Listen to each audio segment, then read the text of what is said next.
muchísimas gracias por estar con nosotros en este nuevo capítulo de Estación Startups, donde tratamos de acercar a los amigos de Z a nuestra comunidad.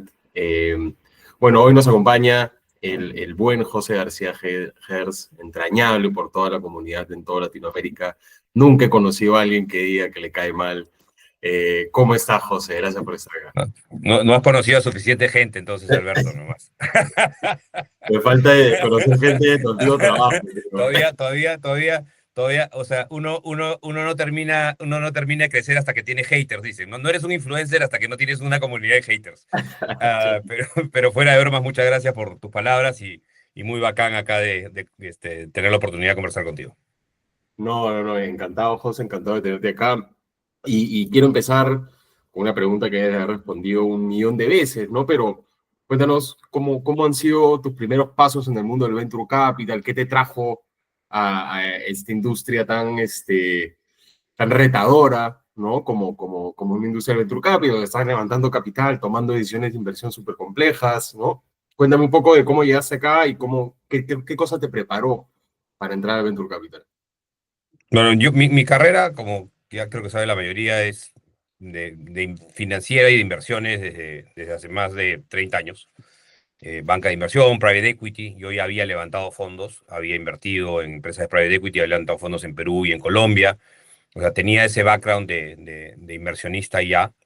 Y cuando después de un pequeño break de mi mundo de inversiones fui a ser emprendedor de energía renovable en la Sierra del Perú y regreso al mundo financiero, el culpable de que esté Venture Capital, o el responsable para no hacerlo así, es Adolfo Binatea, hoy director de CREA, lo que había trabajado conmigo justamente en Private Equity y que me dice, oye Doc, creo que el venture capital te cae a ti de perlas, eres una persona que le gusta el tema de fondos, sabe invertir, le gusta trabajar con gente joven, tienes esa vocación y tienes el tema de vocación por innovación. Y es ahí donde empecé a investigar. Yo no había contemplado ver temas de startups y de private equity, estamos hablando de hace como 8 o 9 años.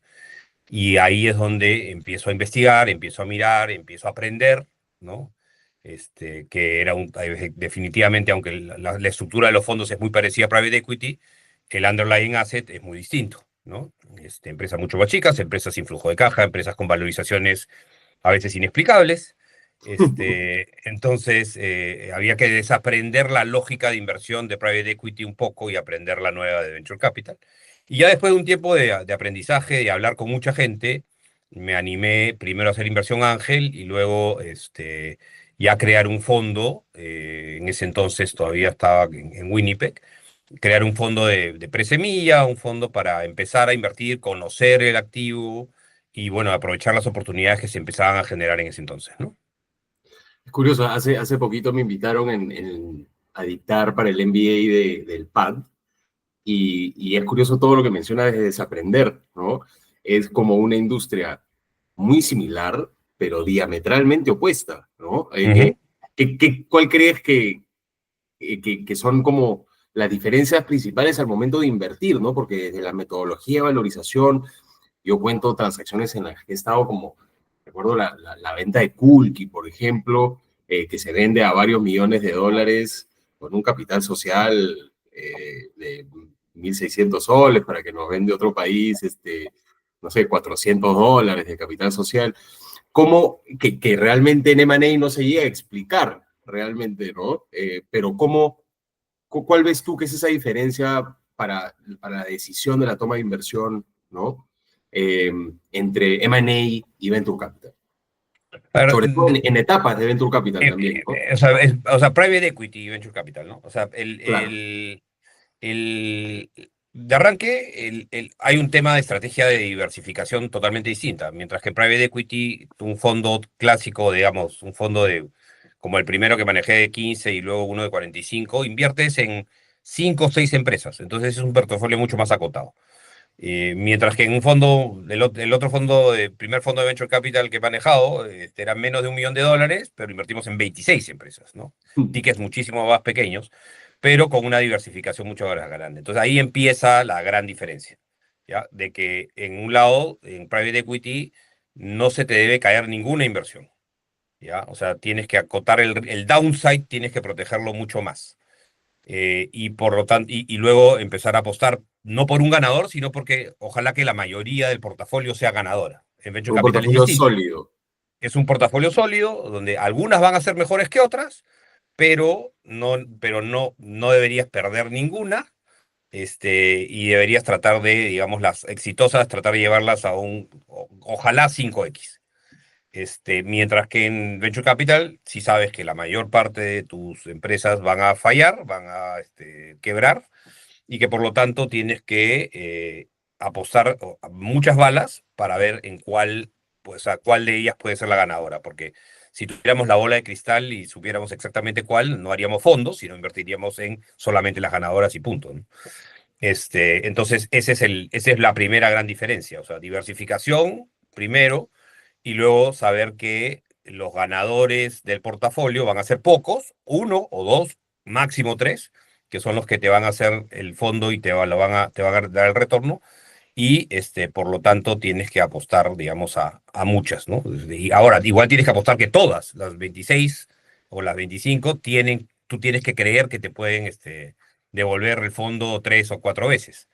Entonces, esa es la, digamos, la apuesta y la diferencia grande. Aparte de las valorizaciones que, evidentemente, en private equity hay flujo de caja descontados, hay múltiplos, es toda una chamba de hacer una valorización muy técnica, mientras que en el caso de Venture Capital las valorizaciones es por lo que tú crees que esa empresa puede valer dentro de 5 o dentro de 7 años y apuestas a eso y tu valorización es hacia atrás. Dentro de 7 años esta empresa puede valer $500 millones y por lo tanto hoy debería valer 5 para que me dé el múltiplo Claro. de 100. Entonces es menos ciencia, más visión, por no llamarlo arte, porque no creo que sea arte tampoco. Pero es más un tema de creer en la visión y creer en el mercado y creer en el equipo, ¿no? Claro, claro. Y también hay diferencias dentro de los estadios de las startups al momento de invertir, ¿no? En una etapa más temprana, tal vez te enfocas más en el equipo, en etapas más, digamos, de crecimiento de la startup, sí van entrando algunos intentos de estas metodologías de valorización más de private equity, ¿no? Vas entrando con Correcto. comparables, porque vas teniendo data financiera, ¿no? Justo Pero hoy, eso es a partir de Serie A, ¿no? O sea, y B, te claro, diría. Incluso en la Serie A todavía, ahí todavía le recién, meten ahí un poco de En arte. la Serie A recién has agarrado Product Market Fit. O sea, entonces, incluso ahí todavía, o sea, sí es cierto que empiezas a por lo menos utilizar comparables. Es más, igual todavía sigue siendo muy temprano, ¿no? O sea, hemos visto casos de startups que levantan $250 millones, que llegan a Serie B o a Serie C y más, que aún así terminan fracasando. O sea, no significa que ya llegaste, significa simplemente que has superado una parte del camino, ¿no? Claro, claro, claro. Justo hoy día más temprano me pichaba una compañía, y me decía, mira, esta no es una empresa en principio que te va a hacer, que vas a ganar millones de dólares, pero creo que es una empresa muy sólida para el fondo que te va a devolver un 3x, ¿no?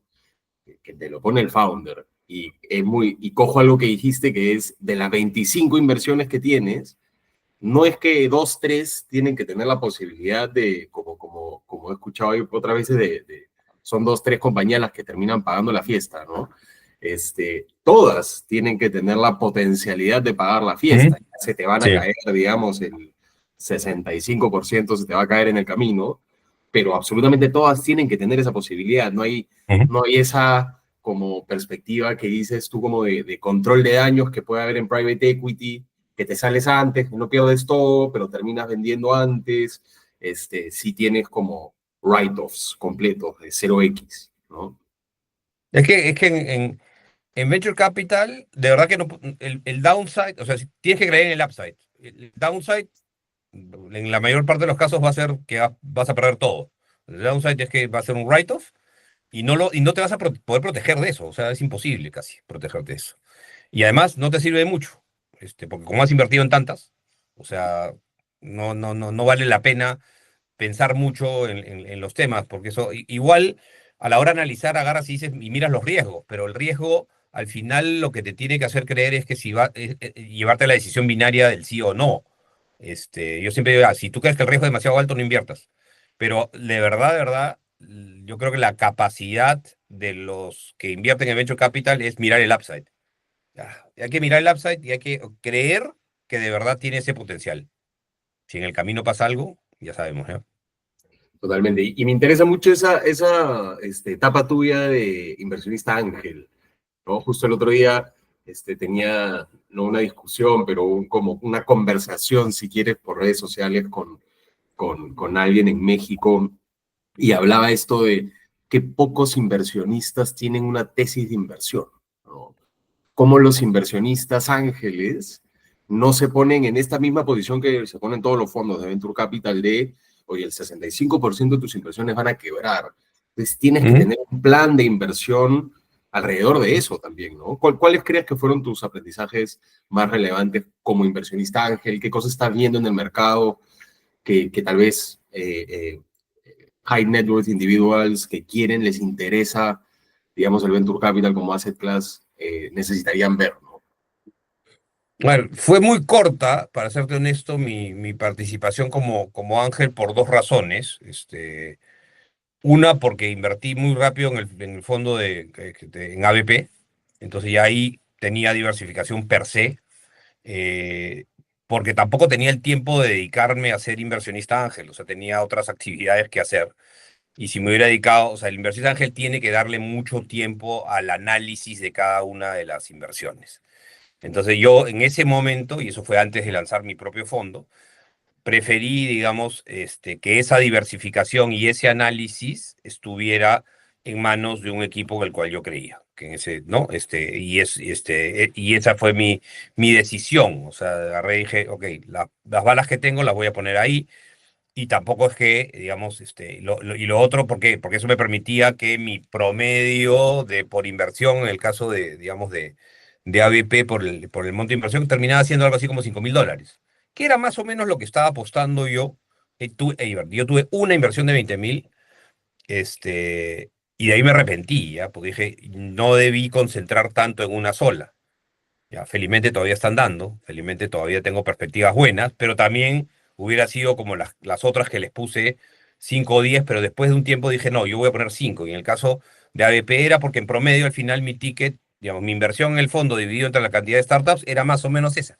Mi ticket era $5.000 por inversión, que creo que el error de muchos, incluso algunos que después ya empezaron a bajar sus tickets, era meter 50.000 o $100.000 en empresas, en pocas empresas, y no había el tema de la diversificación. O sea, yo creo que ese tema para mí es súper importante. Y luego estás invirtiendo eso en qué, en etapas, o sea, tú como ángel tienes que apostar a entrar en etapas muy tempranas para poder salir, digamos, porque normalmente los ángeles terminan saliendo en una ronda más avanzada y terminan no necesariamente aspirando a ese 100x, sino más bien a un poco menos, ¿ya? Pero menos tiempo también, ¿no? Pero por eso tienes que entrar en etapa muy temprana. O sea, ¿qué sentido tiene como ángel entrar en una serie A? Ya no tiene ningún sentido. No, O sea, ya como inversión ángel ya no, tienes que entrar en las etapas más tempranas que puedas, ¿ya? Y eso implica también un nivel de conocer a los founders y de análisis que muchos ángeles no han hecho. Y por eso es que también se han metido contra suelazos, ¿no? Para ponerlo en coloquial. no, claro, imagínate la chamba, el trabajo que significa para un fondo ocuparse del deal flow, Ujú. ¿no? De que te Correcto. lleguen esos los mejores deals, esos deals calientes que en 2 semanas o en un mes desaparecen, este, tener visibilidad de todas las empresas de etapa temprana, que son muchísimas, en toda Latinoamérica para un inversionista ángel, es un súper reto. Sí, es un trabajo, es una chamba, sí. Por eso el inversionista ángel es más un inversionista local, Alberto. O sea, Mm, el inversionista ángel tiene más ventaja en su entorno, por más chiquito que sea. O sea, ¿por qué? Porque va a tener acceso a esos deals. Ya que un inversionista peruano empieza a tener acceso a deals de México, puta, es bien complicado. O sea, probablemente puedas tener Perú, de repente algo de Colombia, pero al mejor deal de México ya se lo van a comer los ángeles mexicanos. claro. O sea, o sea, y además, ¿qué incentivo tiene el startup bueno mexicano? si encuentra buenos ángeles allá, ¿qué incentivo tiene de venir a Perú? Ninguno. Entonces, de verdad, en el tema de inversión ángel, yo sí creo que es un tema más local que regional por los pocos recursos que manejas versus un fondo potencialmente, ¿no?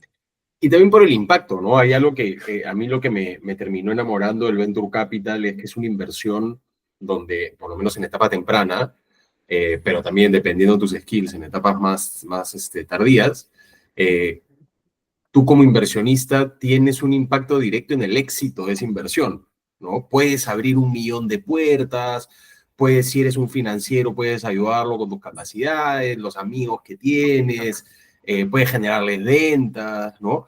Mientras que si compras una acción de Apple, básicamente es prenderle una velita, ¿no?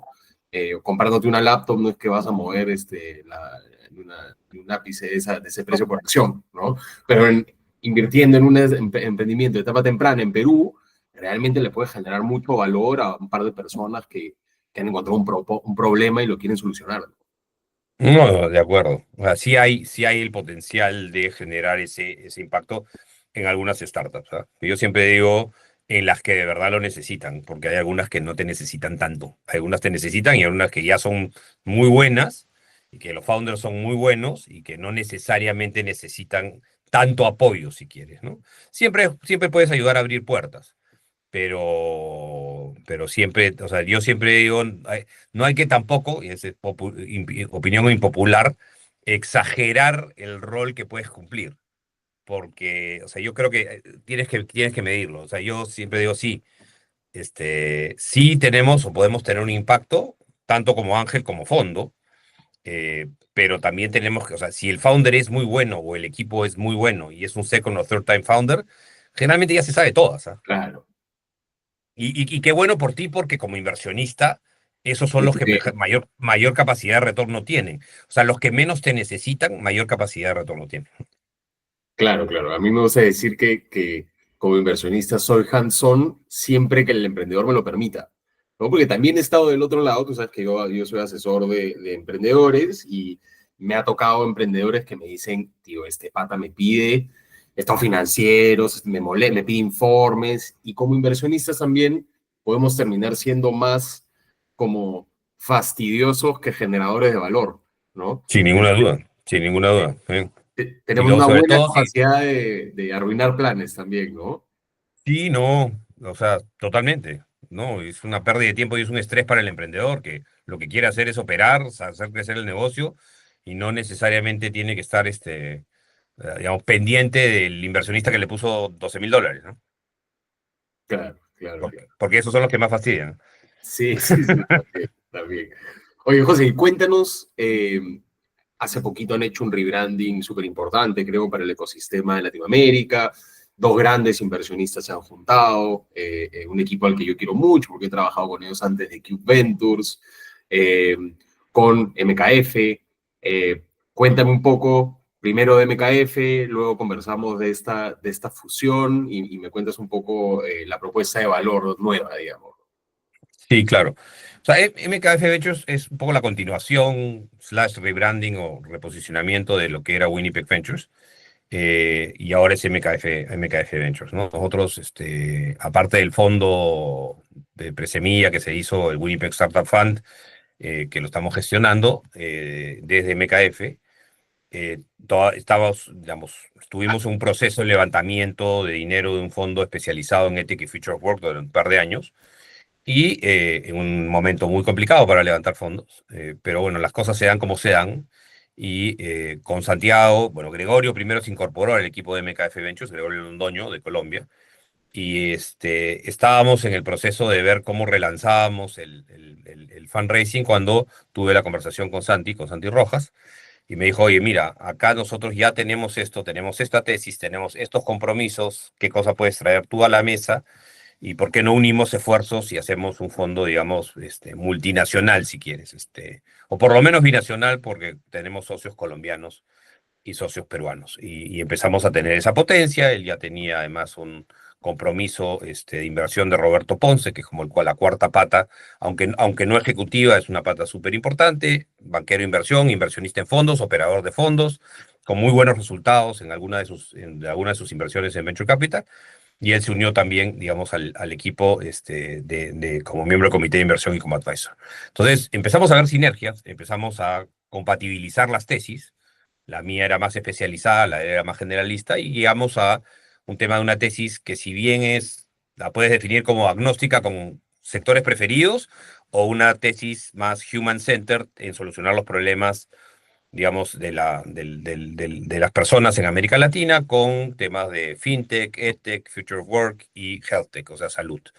Entonces, estas son las brechas que intentamos cubrir, son las que conocemos también, son los sectores que más conocemos y con los cuales nos sentimos más cómodos en invertir, y donde podemos agregar ese valor del cual tú hablabas hace un rato. Entonces, después de unas conversaciones que la verdad que duraron menos de lo que yo creía que iban a durar, nos pusimos de acuerdo y hoy en día ya existe y lanzamos el conjunto una marca nueva, que es Meridian 75. O sea, CUP y MKF digamos, se mantienen como marcas y organizaciones, Ok. pero para este fondo específico, que es Meridian 75, sí se ha hecho una estructura independiente de ambas marcas y de ambas organizaciones, y ese es digamos, el fondo que ya lanzamos, que ya empezó a invertir, que seguimos en proceso de fundraising, pero digamos ya tenemos compromisos importantes, y esperamos terminar, digamos, no terminar este año, porque este año ya está a punto de acabar, así que espero que no, pero sí aspiro que los próximos 6 meses podamos cerrar compromisos de hasta $10 millones. Entonces, y ya eso, digamos, nos posiciona creo que nos da un posicionamiento súper importante, partiendo de acá, invirtiendo en toda América Latina, en etapa semilla, presemilla. Nuestro ticket inicial ahora es de 100, pero esperemos tener tickets de 500, 600, una vez que el fondo supere los $10 millones, ¿no? Para abrir un poco, y con follow-ons y todo lo demás. Así que, nada, muy contento de estar invirtiendo activamente en este caso con Gregorio, con Santiago, con Roberto también, en esta nueva etapa. No es una industria fácil. Es lindo decir que eres un venture capitalist, pero claro, cuando no eres Sequoia o alguno de los grandotes Andrés, de Estados Unidos, o Andresen, o alguno de incluso los grandotes de América Latina, todavía, digamos, o sea, por más sexy que suene, no, es un tema que hay que seguir armando y haciendo crecer el negocio, ¿no? Así que nada, no, no eso es es, tan eso es un poco. glamoroso, ¿no? No es tan glamoroso como uno pensaría. Es, a ver, tú dijiste una cosa súper importante. Es una industria en la cual generas mucho impacto. Es una industria muy divertida. Es una industria donde aprendes muchísimo y donde ese conocimiento creo que además lo puedes llevar a otras cosas. O sea, yo creo que es un poco las palabras famosas de Steve Jobs, connect the dots, se empiezan a dar. O sea, para mí, por ejemplo, yo te dije hace un ratito que tuve que desaprender algunas cosas que había aprendido en Private Equity, pero sin embargo, muchas de las cosas que yo aprendí en Private Equity, de distintos sectores, por ejemplo, porque yo fui director de empresas de logística, de empresas de energía, de empresas agroindustriales, de empresas de transporte. Entonces, es todo ese conocimiento a la hora que una startup me habla y digo, yo soy B2B que le vende a tal cosa.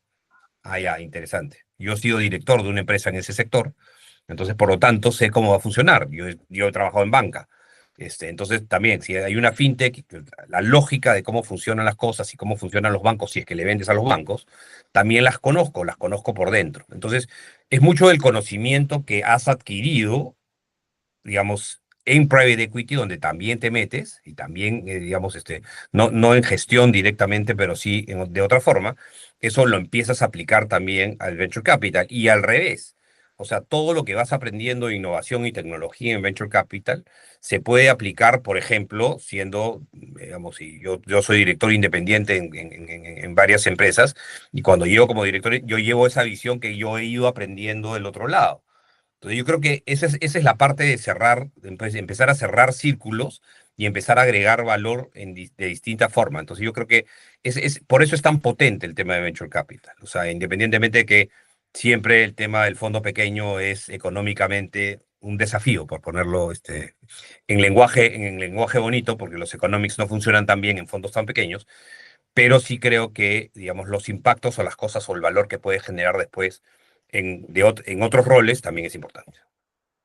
Claro que sí. Entonces, Están todavía en fundraising, están invirtiendo activamente, ya hicieron un No, primer capítulo. Cuéntanos estamos, un poco esto para los emprendedores que nos escuchan. ya hemos hecho una primera inversión de $100.000 en una empresa, digamos, en Bank Post colombiana, ya está aprobado, todavía no lo hemos desembolsado. Es una empresa de capacitación de inteligencia artificial para capacitar en temas de lenguaje para fuerzas de ventas. Súper bueno, un equipo muy, muy, muy, como dirían mis amigos colombianos, muy pilo.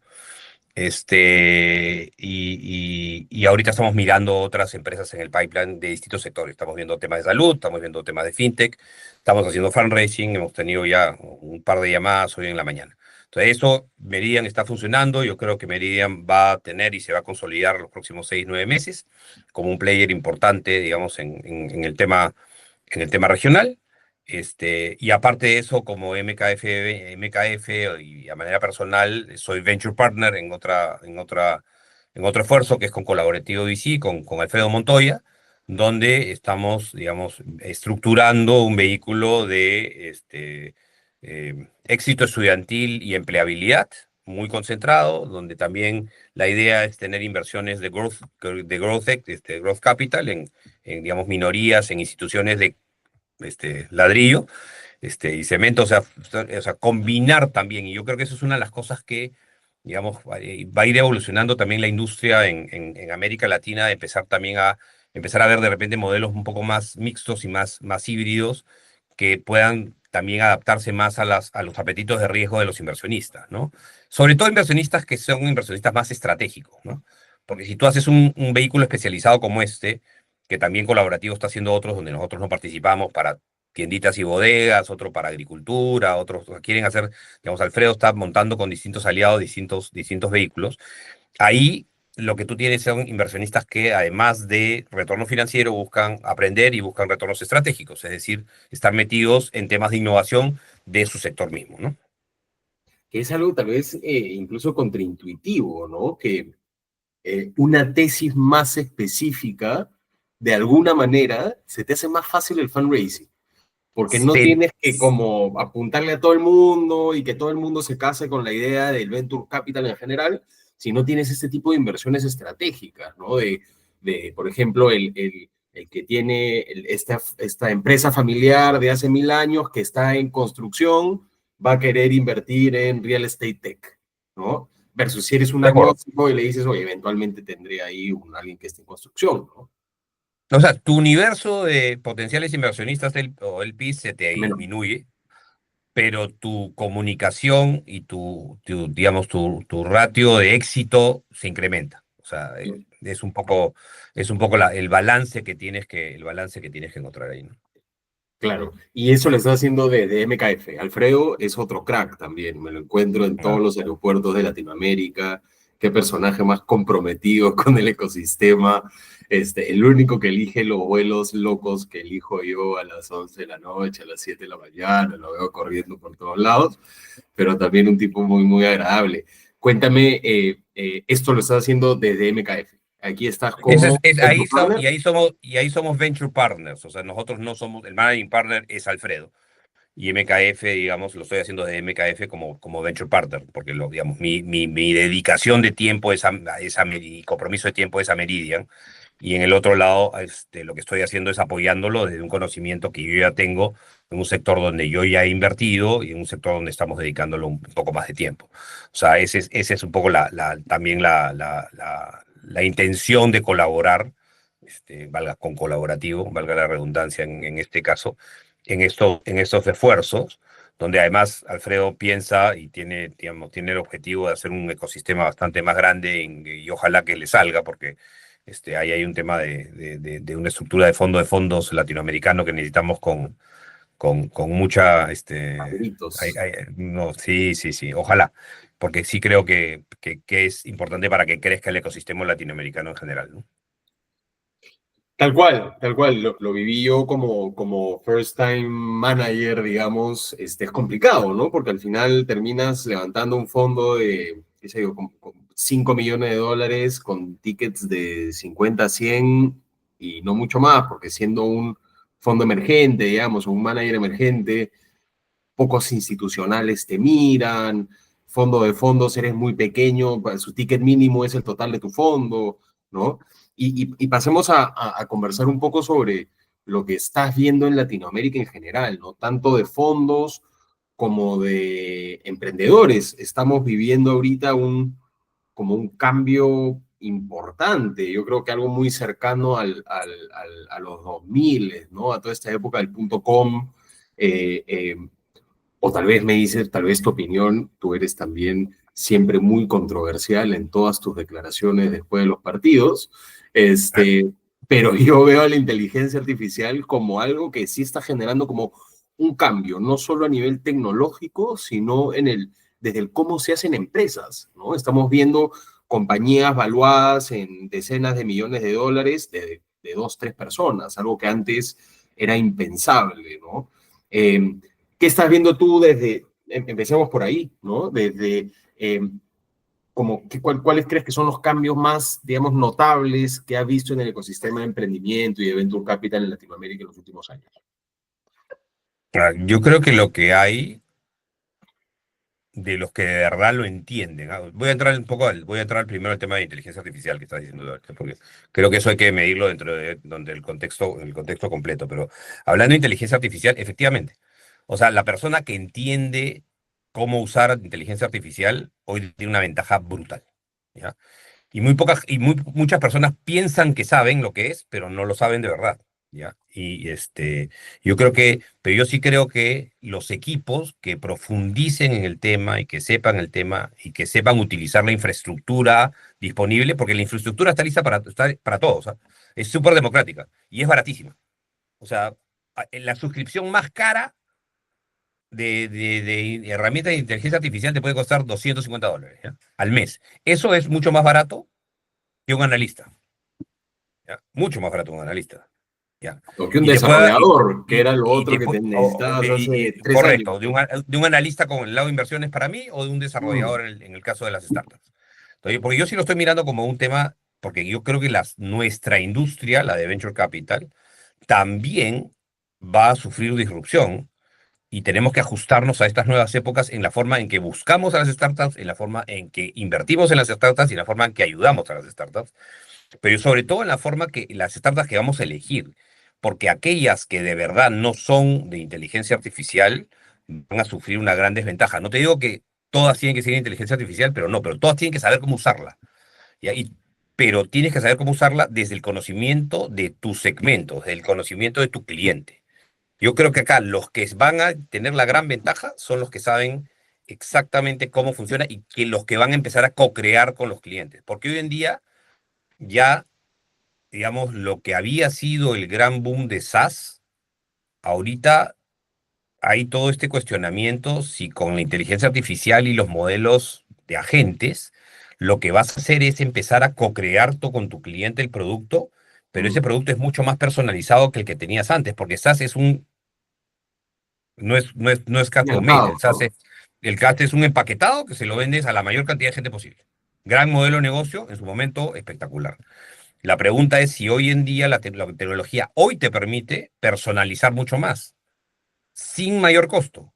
Entonces, el SaaS va a ir perdiendo, creo, relevancia en algunos sectores, no en todos, pero en sectores que necesitan más especialización, inteligencia artificial, sobre todo con tema de agentes, va a ser mucho más potente. Pero ¿quién sabe cómo usarla? Los que saben y conocen el sector, los que se especializan. Tú acabas de decir el tema de construcción, los que se especializan en cómo hacer lo más eficiente posible. La construcción tiene todas las mermas de la tierra. Es las industrias más arcaicas que hay todavía. O sea, esa es la verdad, es que en muchos casos se sigue construyendo como hace 100 años, ¿ya? Claro. O sea, entonces, hay un mercado, pero quien conoce, quien sabe hacerlo, quien conoce a su cliente va a tener una superventaja. Y es como el caso de FinTech también, o sea, empresas de tecnología, pero que conocen muy bien a su cliente, pucha, y tienes un mercadote, o sea, la verdad que hay un mercadote, o sea, uno dice, no, ya no, micropréstamos hay demasiados, no hay tantos, y dos, el mercado es tan grande que si tú chapas y agarras el algoritmo y le agarras el tema del algoritmo, tu escalabilidad es muy grande.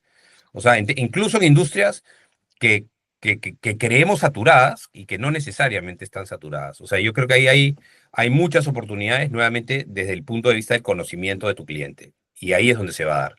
Entonces, eso se está transformando. Ya no es el que hace mejor tecnología, porque la tecnología hoy en día está disponible para todo el mundo. Es el que conoce mejor a su cliente. Esa es la primera gran disrupción que hay, que va emparejado con el tema de inteligencia artificial que tú me decías hace un rato. Pero creo que también va en el contexto de que, y esa es la gran pregunta, y esa es para mí la gran pregunta incluso de nuestra industria. O sea, yo creo que la industria de Venture Capital en general va a sufrir disrupción. Se van a tener que encontrar modelos distintos que hay que ir probando también, y que felizmente con el tema de inteligencia artificial, o sea, hoy en día yo puedo hacer un scouting, lo mando a un agente a buscar todas las startups de mi tesis de América Latina, y el research que antes me costaba 2 practicantes o 2 analistas durante 2 semanas, me lo saca en 2 horas. O sea, yo con distintos agentes empiezo y tengo todas las startups que entran a mi tesis de inversión en una. Ok, entonces a partir de ahí yo ya puedo hacer un análisis mucho más profundo. Entonces, quienes no, yo no estoy revelando nada que no todo el mundo sepa, pero el tema es quién va, yo creo que van a tener ventaja quienes van a empezar a aplicar estas herramientas también, ¿no? Claro, claro. Justo leí un artículo el otro día sobre Agentic AI, ¿no? Nosotros acabamos de hacer nuestra primera inversión en una compañía de agentes de AI conversacional, ¿no? Ujú. Eh, y yo, a diferencia de Nico y de Diego, que los conoces de ADN, muy temeroso, ¿no? Porque para mí era como, oye, no sabemos por dónde va todo este tema de Agentic AI. El día de mañana OpenAI abre con un UX súper amigable, abre la posibilidad de crear a tu agente con un medio paso y va a ser el mejor agente de la historia y va a aprender de todo el mundo. Y digamos, se acaba un poco el, la propuesta de valor o la ventaja competitiva, si quieres, de un jugador en el mercado específico, ¿no? Pero también regresé un poco y vi el equipo en el que estaba invirtiendo y conversé con ellos y les conté esta preocupación que yo tenía muy personalísima, ¿no? Y claro, vi en ellos como una humildad de nosotros sabemos que no sabemos nada. Y escuchas una entrevista a Sam Altman de OpenAI y es loquísimo, pero te dice lo mismo. No tengo idea dónde va esto. No Ujú. sabemos que hay una meta, pero nadie sabe, o sea, sabemos que estamos corriendo una carrera, pero nadie sabe cuál es la meta, ¿no? Entonces vi en ellos esa como humildad esa vulnerabilidad de aprender, ¿no? Entonces, claro, ya este es el producto que tienen hoy, que yo creo que va a aguantar un tiempo más, porque también ellos están metidos en tema de real estate y tal, y hablando, nosotros cuando hacemos un due diligence, hablamos mucho con clientes, con competidores, con gente que lo está haciendo en la vida tradicional. Y claro, nos dicen, oye, de acá que una inmobiliaria, si una inmobiliaria no tiene ni un junior en tecnología, de acá que una inmobiliaria se pongan a desarrollar un agente y lo eduque para que esto va a pasar años, ¿no? Pero entonces yo siento que ahora tenemos que poner mucho en valor esa vulnerabilidad o esa apertura de que, oye, no sabemos nada, pero estamos Ya, listos para aprender, pero, ¿no? pero los Y early tenemos las adopters. capacidades. Pero los early adopters, un poco, y tomando tu ejemplo, Alberto, ya, va a demorar la vida hasta que un desarrollador haga eso, pero basta que uno lo haga y le va a sacar una ventaja a los Claro, otros. O sea, un desarrollador utilizando tecnología, con un buen constructor utilizando tecnología, te mejora o te puede mejorar los márgenes, hipótesis, ¿no? Te puede mejorar, o sea, debería poder mejorarte los márgenes de tal manera que a sus inversionistas le debería dar una mucho mayor rentabilidad. Ok. Entonces ellos deberían ser aquellos que van a levantar la plata, porque al final los desarrolladores, ¿cuál es su cuello de botella en muchos casos? El dinero, claro. ¿no es cierto? Ok, necesitan levantar dinero para cada uno de los desarrollos que tienen, listo. Pero si tú puedes demostrar o tienes mayores márgenes, tú le puedes dar más margen digamos, a tu acreedor o a tu inversionista. Y Pero, entonces, oye, si tú José, empiezas, ¿tú crees que estos dueños de desarrolladoras gigantescos no saben, oye, si le metes tecnología vas a mejor, vas a ser más eficiente? te Ellos lo mejora, saben. te sorprenderías te sorprenderías que es que es muy difícil el cambio, Alberto. O Claro, sea, eso es otra cosa. Claro. es muy difícil, es culturalmente el cambio. Oye, pero si lo que estoy haciendo me está funcionando, ¿por qué voy a cambiarlo? ¿Por qué le voy a meter una cosa? Esto está bien y va a funcionar hasta que uno más chico, porque no va a ser el grande el que te va a introducir la tecnología. Mm, Normalmente el que te va a introducir la tecnología va a ser uno más pequeño. Hasta que los grandes en algún momento se puedan o no se puedan dar cuenta. Pero mientras tanto, puede haber uno más pequeño que empieza a crecer de esa manera y que empieza a explotar y empieza a dar rentabilidad sin necesidad de ser tan grande, porque su volumen ya no necesita volumen porque tiene margen.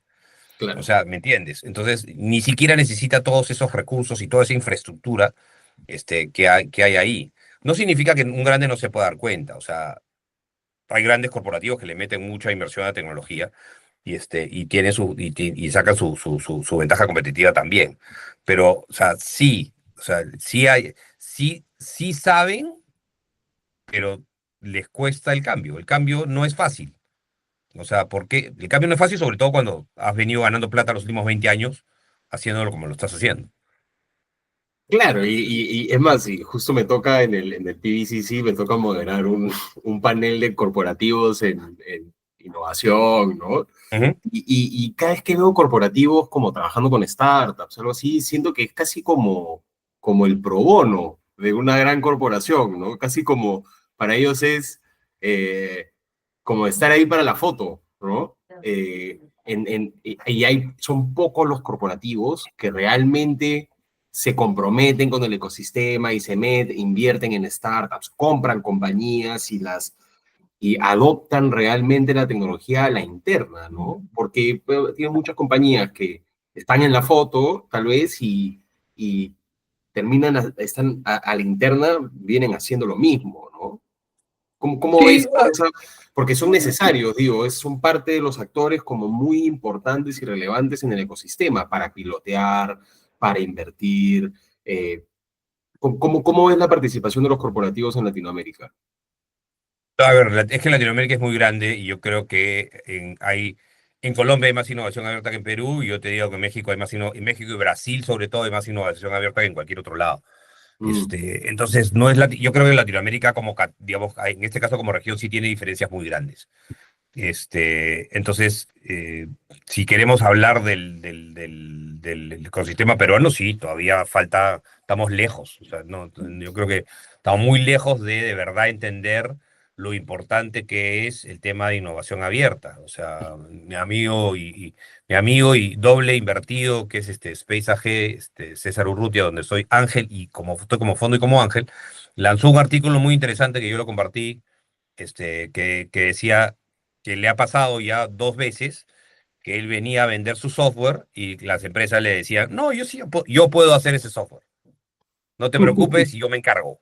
No, no, o sea, ya, gracias por la idea, pero en vez de pagarte a ti, no sé, pues, $5.000 mensuales, yo claro. voy a hacer mi software. Y el software termina saliéndole, no sé, pues, se gastan $200.000 o $500.000 en el desarrollo del software, no les funciona, y se gastaron la vida en vez de seguir el camino de trabajar con una startup como la de ellos, especializada, que sabía lo que estaban haciendo, y se meten un contrasuelazo porque además hacen el desarrollo y el desarrollador se les va al día siguiente, o sea, al mes siguiente el desarrollo se va a trabajar en otro lado y ellos pierden todo lo que han avanzado y luego también desarrollan productos que son malos, porque esa no es su especialidad.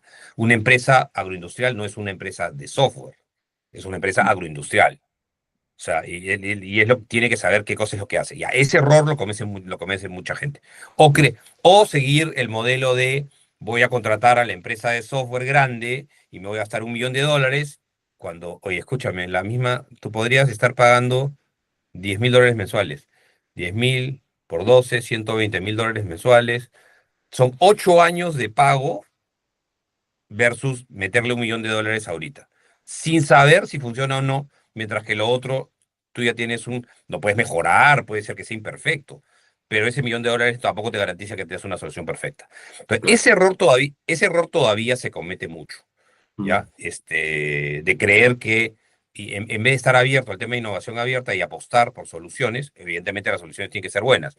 No digo que no, hay que saber cuál es tu problema y saber cuál solución contratar para poder trabajar esto ahí y iterar. Ahí yo creo que las startups en ese sentido pueden trabajar con sus clientes también para ir mejorando el producto, sobre todo con el tema de inteligencia artificial que yo te comentaba hace un rato. Claro, Entonces, sí, es un desafío, sí, tiene que entenderlo, sí, es un proceso que en Perú está más lento de lo que debería estarlo, porque además las startups necesitan, las que nacen en Perú, necesitan clientes. Y entonces, a ver, por lo menos tienes que ser un venture client, ¿ya? Ya, olvídate de innovación abierta, que es el siguiente paso. claro. Pero el primer plazo es que Frontman, tú seas un venture client y estés dispuesto a comprarle startups. claro, Segundo paso es innovación abierta y tercer paso es CVC. No, no todos tienen que hacer un corporate venture capital, no todos. ¿verdad? Pero yo sí creo que por lo menos deberían llegar a innovación abierta y por lo menos empezar como venture client, es decir, estar abierto a comprarle a las startups. Es verdad, es muy cierto lo que dices. Oye, nada, para ir cerrando, quiero hacerte una última pregunta que te iba a hacer sobre el ecosistema latinoamericano, pero me interesa mucho tu opinión sobre el ecosistema de Perú. Ujú. Vemos en los últimos, tal vez, par de años, una oferta de startups que de alguna manera, llamémoslo como que se ha relantecido, digamos, en tanto a, tuvimos una generación, no quiero decir generación dorada, ¿no? Pero digamos una generación muy hábil de emprendedores. Me acuerdo que tuvimos esta conversación también por ahí en el evento de Coffee en el Perú Business Fest, pero muy rodeada de incubadoras muy chéveres, tipo Guaira, UTEC empezando. Eh, ¿Cuál es tu o sea, mirando hacia adelante, digamos, 5 años, ¿no? ¿Qué esperanzas tienes? ¿Cuál es tu perspectiva para el desarrollo del ecosistema de Venture Capital en Perú? También teniendo en consideración que 3 de los 4 oyentes que tenemos en Estación Startup, José, son peruanos. Cuéntanos un poco cuál es tu expectativa del ecosistema peruano de Venture Capital. ¿Versión Grinch o versión optimista? No, no. Tírame los factos. Pinchaglobos, me dice Lucho Narro. Pero A hay que ver, hablar con la verdad, para también por ahí a la ver, gente es se que yo, despierta yo también, creo, ¿no? yo creo que sobre la base de que tenemos que ser conscientes de nuestra realidad. Somos un país, si bien no chiquito, digamos, no somos un gran mercado, no somos un gran país, somos un país mediano. Entonces no partimos de, no somos ni México ni Brasil y ni siquiera Colombia o Argentina, ¿ya? O sea, somos un poquito más atrás. Segundo, tenemos que partir que nuestro nivel de educación en general es menor al de otros lados, por no decir muy malo, ¿ya? Acá sí voy a decirlo con nombre y apellido. Y el nivel de educación es súper importante para el desarrollo de buenas startups, porque las buenas startups van a venir con founders que tienen un buen nivel educativo, ¿ya? Y tercero, nuestra inversión en investigación y desarrollo como país es bajísima, tanto pública como privada. Digamos, como porcentaje del PBI somos de los más bajitos de América Latina. Entonces, nuestra base es baja. O sea, nuestra estructura es baja. Okay. Esa es la parte Grinch.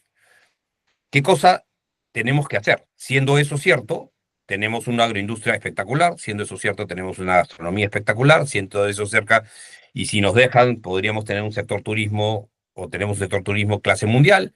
O sea, sí Minero, tenemos, hemos demostrado, minero, hemos demostrado como peruanos que hay ciertos sectores que aprovechando en parte nuestros recursos naturales, pero metiéndole mucha tecnología, agroindustria no existía hace 20 años. Y hoy día agroindustria es un motor de desarrollo, un motor de generador de empleo. Entonces, hay ejemplos, ¿ya? Entonces, ¿qué cosa tienes que hacer? Para mí, enfocarte en calidad, ¿ya? Enfocarte de verdad, agarrar y decir, muchachos, poner incentivos para que los found o los empleados de startups, digamos, de startups actuales salgan y emprendan, para que la gente que hoy día está en el mundo corporativo se anime a emprender también. O sea, yo creo que tienes que dar el contexto y los incentivos. O sea, el incentivo tiene que darse a que el talento vuelva a invertir. O sea, esa generación, digamos, que empezó el ecosistema peruano, para que se vuelva a replicar, tiene que tener las condiciones y los incentivos. No sé qué nos pasó, si la pandemia, Pedro Castillo, en algún momento nos perdimos. Pero ya, para volver a recuperarse, lo que necesitas es fomentar que gente talentosa, de mucho talento, emprenda y haga startups, ¿ya? Y ahí, como te digo, las fuentes es el mundo corporativo o las propias startups más grandes, ¿no? Entonces, que salgan, así como la Rapimafia, que haya que mafias que salgan de Chasqui, de Creana, de las startups más grandes de Perú, empiezan a crearse, digamos, otras startups y de gente que esté haciéndolo y que vuelvan a haber second o third time founders que empiecen a darle también a ese tema y enfocarnos mucho en calidad, perdón. O sea, si bien la cantidad también hay que hacerla, hay más incubadoras y fomentar todo eso, yo creo que para ser exitosos y empezar a generar de verdad, tiene que ser. ¿Por qué? Porque necesitamos salidas y porque necesitamos empresas y ejemplos de éxito. Los ejemplos de éxito en otros países existen, en Perú lamentablemente no hay mucho ejemplo de éxito, y eso por qué hace que la gente replique. Y la única forma de acelerar esos éxitos es apostar por talento y apostar por calidad. Y ahí creo que sí hay, digamos, este tema de esperanza. Ahora, ¿quién se tiene que involucrar? No solamente se tiene que mojar acá Proinova, Tecofide. Yo creo que el compromiso del sector privado peruano, tanto corporativo como familias de alto patrimonio, tiene que estar ahí para fomentar y hacer crecer eso. O sea, yo creo que hay un trabajo que hacer por el lado del sector privado en hacer esto. Obviamente, sin inversión del sector privado, no creo que esto pueda suceder. O sea, yo sí tengo la esperanza de que se despierte esa conciencia y podamos de esa manera sí tener. Yo sí, esta es una industria donde tenemos que ser por definición optimista y yo soy un optimista, pero siempre ancleado y siendo consciente sobre qué realidad estamos construyendo, ¿no? Totalmente de acuerdo, José. Muchísimas gracias por tu tiempo. Cuéntanos un poco dónde encuentran a Meridian, dónde encuentran MKF, número de Sí, contratos. no, número para contactos. Las páginas web, bueno, nos encuentran en LinkedIn, en cualquiera de las páginas de LinkedIn, y en la página web es m75fund.com para Meridian y groupmkf.com para MKF Ventures. Y ahí Y pueden ahí submit todo. texto. Sí, sí, sí, sí. Y bueno, ya mi LinkedIn es absolutamente público y pueden, José García Hertz, porque José García pueden encontrar unos 10.000. ¿Pero respondes o no? Pues, Si te escribe un fundador diciéndote, hoy te yo quiero firmar. normalmente sí respondo, y a veces respondo, y estás completamente fuera de mi tesis, muchas gracias, también. Y No, ahí si no, me escriben a que, mí y que- yo les doy el teléfono de José, teléfono personal. también. Oye, José, muchísimas gracias por estar acá, por darnos el tiempo. Eres un crack, ya nos vemos pronto, seguro.